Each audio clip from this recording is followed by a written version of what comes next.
تو رب تبارک و تعالیٰ نے جو فرمایا میں یہ چاہتے ہیں رب تعالیٰ کے دین کو، رب تعالیٰ کی شریعت کو پھونکوں سے بجھا دیں۔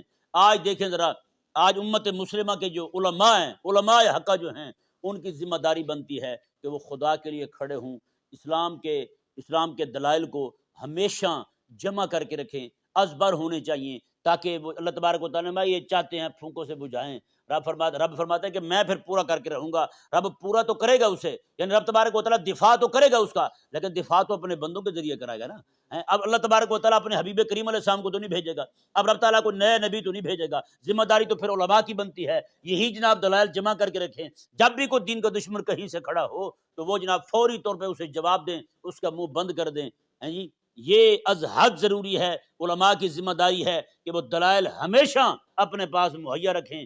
جیسے ہی کسی طرف سے کوئی بندہ دین کا دشمن نبوت پہ حملہ کرے، ختم نبوت پہ حملہ کرے، وہ توحید پر حملہ کرے، شریعت اسلامی میں کسی اس کے احکامات میں سے کسی حکم پر اعتراض کرے، تو اس کے پاس اس کا جواب ہونا چاہیے۔ یہ نہیں کہ جناب دائیں بائیں دیکھ لے۔